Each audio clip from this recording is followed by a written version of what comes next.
Today, we've got Charlotte back on the podcast. She joined us about a year and a half ago, where she described how well she'd done on the Paddison Program and all of the strategies that she'd used to get her health under control. So I'd like to welcome Charlotte back today to talk about how she's now able to run again. So today's episode is going to be for those of you who are interested in taking your current physical state and then taking it to the next level. In her case, it was running, so we'll focus on that. But a lot of the strategies and the approach that she used to be able to run again will also apply if you're looking to really get to that next ability level in what you're currently doing. So welcome back, Charlotte. Hi, Clint. Thanks for having me back again today. Yep. And how are you doing? What's the current status of your health? Yeah, really good, thanks. I've kind of got to a point where in my mind I don't label myself as someone with rheumatoid arthritis anymore. I've decided that that doesn't serve me. However, I'm very mindful of looking after my body. So my latest bloods were all really good. On a daily basis, I don't regularly have any inflammation anymore, which is really good. And yeah, I feel happier and healthier than I've felt ever before, probably. So it's pretty good, really. Yeah, we couldn't ask for better than that, really, could we? That's sensational. For those wondering about your backstory, we're not going to go into all that today. Let me just direct everyone to the previous episode that we did. If you're interested in watching the past episode with Charlotte, I'm going to read out the bullet points at the top of the page on that podcast listing. And what we talked about was that Charlotte was diagnosed with RA a few years ago. So today, as I'm recording this, we're probably, about 3.5 years ago, she was diagnosed. She's a registered nurse. She kept in close relationship with her rheumatologist. And she even gave him the Paddison Program for rheumatologists and kept him up to date with what she was doing. And she's never been on any medication, regular exercise, and including Bikram yoga, stress management and sleep balance were all part of her health regime. Celery juice frequently. And yes, so she continues to go down this path and has even started a business in the health sector helping others. So that's the previous episode. You can go and find that by typing Charlotte in the search bar over at paddisonprogram.com/blog or search for it in the podcast player, whatever one you use. And so now let's talk about your newfound love of running. And surely there must have been a point where this seemed to be a future impossibility. Take us back to when it was very unlikely that you would ever run again. Okay, so I think not long after I was diagnosed, probably the year after my diagnosis, that was probably the most challenging time of my life. And I had remembered in that time feeling like I had small children, and I felt like if there was an emergency in the night, I felt very vulnerable. Like, I don't know if I'd better get myself quickly out of the house, let alone my children. And in that time, like, I actually remembered feeling so debilitated by the fact that I was like, oh my gosh, I actually can't run anymore. My knees won't let me do that. My body won't allow that. And so fast forward through, my time and dedication to the Paddison Program and my healing. And in the past about a year ago, I had signed up to walk a half marathon in Hawke's Bay, New Zealand. And due to the nature of the past year that we've had, it was postponed. And so my registration got postponed to 2021, to May 2021. And around Christmas time, so around January earlier this year, I was like, oh man, I don't know what it was within me, but I'd never been a runner. But I felt like I just needed to push myself further than walking 21 kilometers. And I guess with the encouragement of my husband and some of my family and friends, I was like, actually, I'm going to do this. I'm going to be a runner. And so that was the first part of the change, was actually, instead of holding on to the I'm not a runner story, it was around the self-talk, like, actually, I'm a runner. And I'm a massive advocate for positive affirmation. So I started by just affirming I'm I've always said I'm fit, strong, and healthy. That's the one affirmation that's really supported me in my progress healing. And so I changed that up a bit, and it was, I'm a fit, strong, and healthy athlete, and I love running. And that was running through my head every time that I hit the road and started running. And I started small. So I started small by just doing small runs, like run a lamppost, walk a lamppost sort of thing. And then I built up to the point where I was so excited. I was like, oh my goodness, I just ran 5 kilometers without stopping. That felt absolutely massive. In the mix of all of this, going really well with my training, I actually had an injury, which was unrelated to running. It was actually being thrown off my horse, but that's another story altogether. And that slowed my training down to a point where I was like, oh, maybe I can just revert back to being the walker. But I was so determined that I was going to do this. So that took 2 weeks out of my training regime. And then when I came back into it and I got moving again, I felt so good. I truly started to feel like I was loving running. Like I felt really connected. I was outside in nature. It just felt really good. And then I just rapidly built up, and my self-talk supported me in that. So I built up. And I think the biggest run that I did prior to the 21 was I did 16 kilometers, and that was only about 7 days out from the 21. And so I built up quite rapidly, but my self-talk was, that was really, really powerful for me. And also having some very inspiring music to listen to along the way. In a nutrition sense, I found that I was eating a lot more because I was doing all this running. It was exerting more energy that I wasn't exerting otherwise. I definitely had like an exercise regime up until the point when I started running, but I found that I needed more. And I've been fortunate enough that I've been able to introduce eggs. And so I actually started eating more eggs, and I found that they were working and supporting me really well. So I think it was a protein thing. I needed some more protein. I also found that I needed just to continue making sure I was getting a wide diversity of nutrients. So I'm a massive advocate for green smoothies. So a green smoothie to me with, fresh greens from the garden and some other greens powders and things, definitely really nutritionally supportive of me, keeping my body in a space where it could do what I wanted it to do. So yeah, I think that's probably the running piece in a nutshell. And then of course I came to the point where I got to race day, and it was oh my gosh, so nervous. I'd never done a start of a race before, and there was 4,000 people at the start line. So that in itself you can't mentally prepare for, because you kind of think it's going to be like, the start time of your race, and you think, right, we'll be off. And it was actually 20 minutes after the start time that I actually got to start moving, because, the nature of all of those people starting.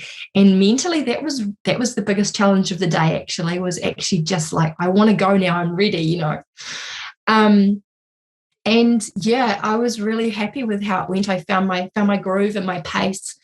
And I got to about 8 kilometers, and I did have some pain in my ankles that I've never in my life experienced before. I've never had any issues with my ankles, and that was that really challenged me in terms of how my self-talk and the use of my mind and all the tools that I have on board, because there was nothing else that I could do.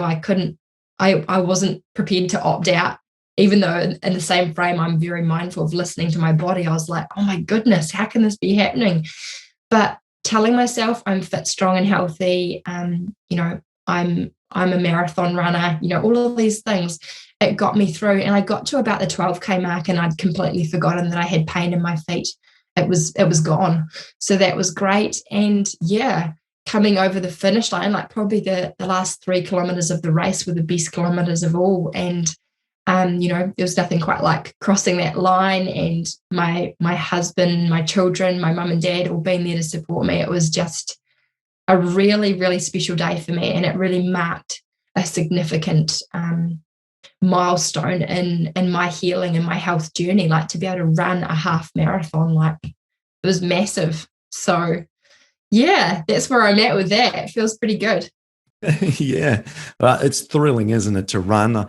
I just, find that there's an exhilaration associated with it, and certainly you don't feel anything close to stress once you get into a very high heart rate and you're in the zone. It sort of wipes out the mind, and it's fleeting kind of behavior. You get focused, you get in a rhythm, you're concentrating, you're listening to your body, and it's meditative in that kind of way. So, what a journey for you, to be able to get to that point. Let's explore the routines that you went through for people who are looking to maybe even just increase their physical activity a little bit. Maybe it be getting into walking if they're struggling to walk, or maybe they're walking and they want to do just little bursts of running here and there to catch the bus or something. What was your approach with, for example, stretching and strengthening away from the actual running itself? Yeah, absolutely. That's a really good question. So we have to be really sensible. I mean, anyone has to be sensible about this, but particularly when you've experienced inflammation in your joints before, you need to be really, really careful. And so it's about warming up slowly, getting your body moving. And yeah, just I think probably first and foremost, you need to make sure that you've got really good shoes and footwear, because you need to be well supported, and the right cushioning and the right fit for your foot is really, really important for, the impact that it has on your joints. And then it's about just starting small. Just start really small. Even if you feel like, oh, maybe I can push myself a bit further, just start small, and then even give yourself a couple of days just to see how it feels. Because as we know, like all of us have, different responses to different things. And sometimes it can be like instant, oh gosh, that was too much. But sometimes it can be a couple of days down the track that it catches up, I guess, so to speak. So just start carefully and just keep listening to your body, and just reflecting on how you're feeling in that training process. And then, as you alluded to before, I think stretching and warming down afterwards is absolutely essential. And so for me, that was always about getting back from my run. And I actually have a tree, and it's sort of in the winter, it's like I ground myself by doing my stretches against a nice tree in my garden. It just feels really good to be outside in the fresh air. And it just helps, because you're often quite hot when you get back from your run. You don't want to be going back inside. So just outside in the fresh air, doing some really good stretches. And yeah, it's worth getting some support or even some advice around the stretches that are going to be best for you, because you want to make sure that's how we avoid injury, is to, stretch really well. And then what was I going to say more about that? Yeah, just listening to your body. You do, like, obviously when you're building up like that, you need to keep pushing yourself, but just checking in, like if something's sore, you don't want to keep pushing it. You need to just stop and take check. And then also, soaking in magnesium bath. That's really a really good way to support your recovery when you're doing something new like that as well. So, yeah. Like an Epsom salts that you can buy. Yes, absolutely. Yeah. What about running style? Did you give that any consideration, or did you just go with what you basically used to do when you were a kid? Yeah, that's a really good question. And I still thought actually that if I'd had more time, I would have actually gone and got some advice around running style, because it's actually a thing. I didn't really even realize it was a thing. I just kind of was like, I'm going to start running. Yeah, for me, I just do what I do. I had this app on my phone, Nike Run Club, and that was quite cool because you could track the kilometers that you're covering, the time that you're doing it, and those sort of stats. And that's kind of quite cool when you can track and you're building your progress up and things like that. And it tells you, one of the strategies that I learned early in the piece was that once you get going, you try and do a fast kilometer, then a slower kilometer. But it's very hard once you get a good pace to slow yourself down. But that actually helped me build up as well, was just doing like fast K, slow K, fast K. That can work quite well for people. But in terms of actual running style, like physically, that's not something that I looked into too much further, but perhaps I need to look into that a bit more.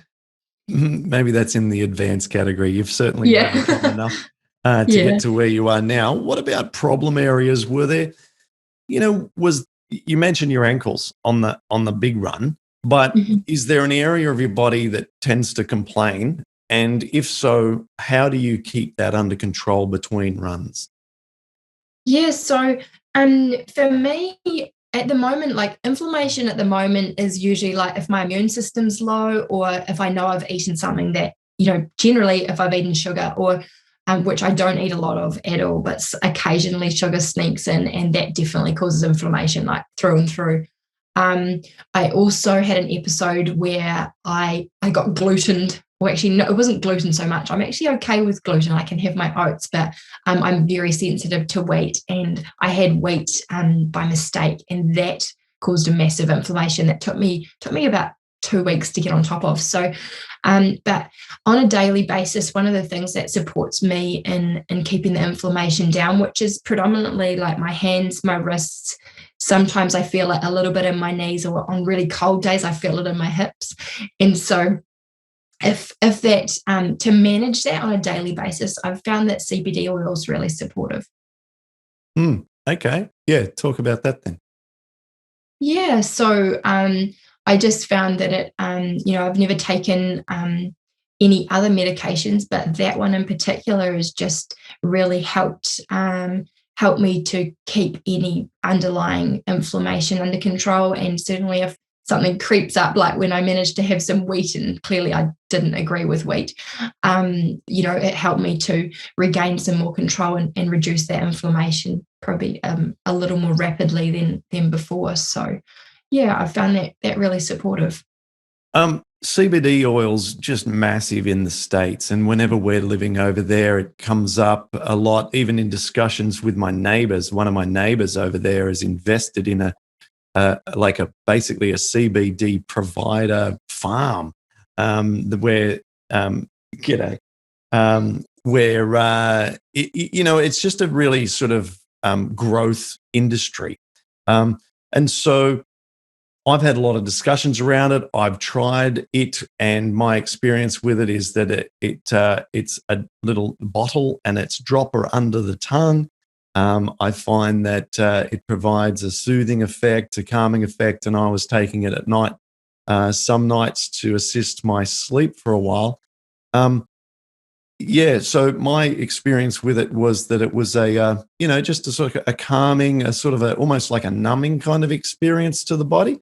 Um, what's been your sort of results from taking it? How does your body respond to it? And do you take it in that dropper style? And how much do you take, and so on? Yeah, so I take it in a dropper under my tongue, just like you're saying, because it's very readily absorbed that way. And I think some people that take it find that they find it quite fast acting. For me, I think it's more of it's more of a long term thing. I do take it twice a day, some days, like morning and night, and I find that works for me just to keep that buffer up, I guess. Um, I haven't noticed any. Well, I guess I do a lot of other stuff around stress reduction, but I know people that have found tremendous reduction in stress and anxiety. And yeah, like you were saying, they're able to sleep better when they're taking it regularly. And I guess when we understand how important it is to reduce stress on our bodies when we have these sort of inflammatory joint conditions, it's that certainly is really, really helpful.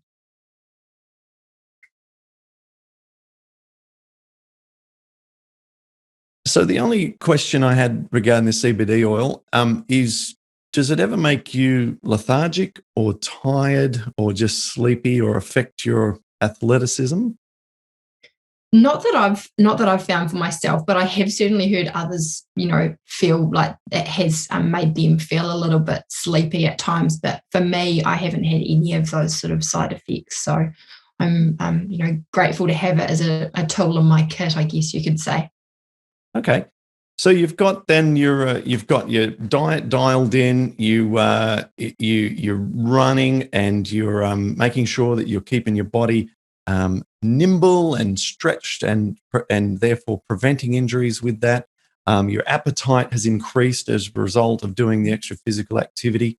All these are great things. You've got some CBD oil in the mix just to keep things nice and controlled, because there hasn't been any medications in all the time that you've had rheumatoid. Your bloods are great. Is there anything else? I think we talked about one thing we wanted to talk about was hair testing. It's not come up in any previous Yeah. conversations. Tell us what is hair testing? What did you do? What did you learn by doing it? Yeah, so I felt like, as you do when you're going through the elimination diet process and you're kind of managing everything really well, there's definitely a point where we know that if we don't manage our variables right, we change more than one factor or food or whatever at the same time, then we don't really know what it is that's giving us either the positive or the negative impact. So one of the tools or the things that I discovered that was really supportive of me was I had some hair testing done. And what this meant was that it gave me it's all information, right? And we can use it in whatever way we see fit. But it just gave me like another level of information around foods that my body was definitely saying, no to. So it came back with a list of the most reactive through to moderately reactive through to slightly reactive. It was in, foods, food groups, environmental factors, things like that. And so I found that really helpful because it kind of empowered me. There was definitely some stuff in there that I already knew, and it kind of confirmed that for me and made that feel really good. Like, no, I knew that, and that's definitely a thing for me. I'm not just imagining it. But it also gave me some insights into a few other things that I wouldn't have probably readily picked up on that actually weren't that supportive. And while for me, dairy and wheat are absolutely like non-negotiable. They're out. They're done. But most other things I'm aware of, and in small amounts, here and there, they are not. They don't have a great impact on me. But it's just certainly great to have that level of awareness and that further information to support what you're doing. So I haven't had conversations about hair testing before, or actually ever had that done. So it's a little bit of an unknown area for me. When you get the results, how confident are you that they matched with your own experience of testing? And how much sort of emphasis do you place on those results with making your choices afterwards? Mm. Yeah, that's a really good question. So, to be fair, in our family, we all got it done. I was like, right, everyone can have it done. Then we all have this level of information. And the children kind of took it really seriously, like, no, I'm not allowed that. And I said, it's just information that we can use in whatever way we like. And it means that if there's something going on in our body, so for us, it's like, if we have more inflammation, well, then that's a sign that we need to maybe go back to that information and be like, right, where have I gone beyond something that my body isn't really liking? So I think it's just, it's like anything. It's another tool. It's more information, but we use it however which way we like. But for me, it's really empowered me to just grow and develop further in that journey of understanding what works for my body and what doesn't. So yeah, I definitely refer back to it from time to time if something new comes up, or if I have a different inflammation, or if I have inflammation that I'm like, oh, that's weird. I feel like I always know what I'm eating. So I'm like, oh, that's weird. What have I eaten? And then if I go back through, I can be like, oh, maybe it was that. So that's kind of helpful. And I don't know, I think it just supports you when you're growing that intuitive approach around what does and doesn't work for you. Because at a deeper level, like sometimes we know more than we give ourselves credit for about what our body does and doesn't like, but we don't always, we get into our analytical mind and we sort of overthink things rather than just kind of going with that hunch that we have. So I think it supports you in terms of, some of that intuitive stuff as well. Yeah, I like that. Our intuition is underrated and more powerful, I think, than we give it credit for. Like you said, these tests are a tool. So we've got we can get microbiome mapping done. We can get food sensitivities tests done. We can get, kinesiology done where, you do strength testing against someone who's proficient at monitoring your reaction to certain suggestions. and then we can get the hair testing done, and I'm sure there's others. And all this stuff can occupy a lot of our time and consume a lot of our thoughts. And ultimately, if we apply just good practice that works for everyone, which is eat more greens, get lots of good sleep, exercise well, avoid processed foods, keep down your, saturated fats. Like for example, for you, it's dairy products. I also recommend, no meat, no dairy, no animal products at all. And you've already gotten yourself 80% there. And so these other things are intellectually satisfying. But for example, I never recommend food sensitivity tests ever. In fact, I find that those who have done them in the past and then I've talked with and had conversation about their results, you spend half an hour just wasting time. Like, what about olives? It says I can't eat olives. And then you go back, okay, hang on. And so it's just, let's just keep those in the nice to haves if you want to explore it and spend the money and time. But most of the time, and I speak of food sensitivities, I see them as a distraction. And then we can lose months going down these paths. So hence why I wanted to really gain from you the value that you've placed on the hair testing, because it could be something that has value for others too. Yeah, for sure. Yeah. Okay. Well, thank you. This has been really interesting, and I'm really pleased with how well you're doing. I think it's another example of how these aren't fleeting improvements to our health when we go and do all the things that we just mentioned a moment ago. This isn't something that then suddenly switches on you and you're, and it's temporary. If we keep it up, we're disciplined and we don't get complacent, then we can maintain our health. And you're a shining example of that. Yeah, absolutely. Thank you. It was nice to share with you all today. I always feel like, there's so much value in sharing our stories to empower others to see what's possible for them as well.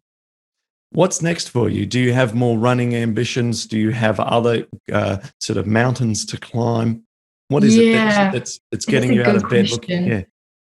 Yeah, good question. I think, I'm not gonna. People said, "Oh, you'll probably want to do the full marathon next time." I'm like, no, actually, I feel a bit done with that. I'm thinking about. I really enjoy getting out in nature in our beautiful country, and I think just doing more tramping adventures with my family, that feels really good. So yeah, that's where I'm at. And what about with your helping others? If people want to talk with you, what's the best way to reach out to you?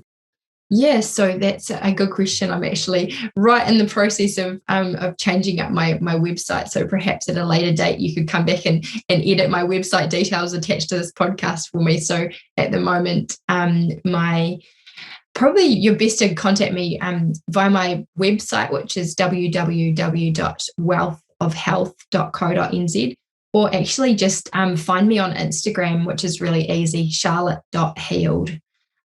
Charlotte is easy. Healed is HEALD. And that's probably a great way to connect with me and learn more about the work that I'm doing. Yeah, great. So much of our community is on Instagram now. So if you are on the gram, then go over and check out Charlotte, follow her and see what she's doing. She's posted pictures up of completing her run and stuff like that, I believe. You've certainly sent those through to me that I'll put up on the show notes for this episode. Thank you, Charlotte. Keep up the wonderful work. Thanks for coming back and sharing your wonderful progress. Cool. Thanks, Clint.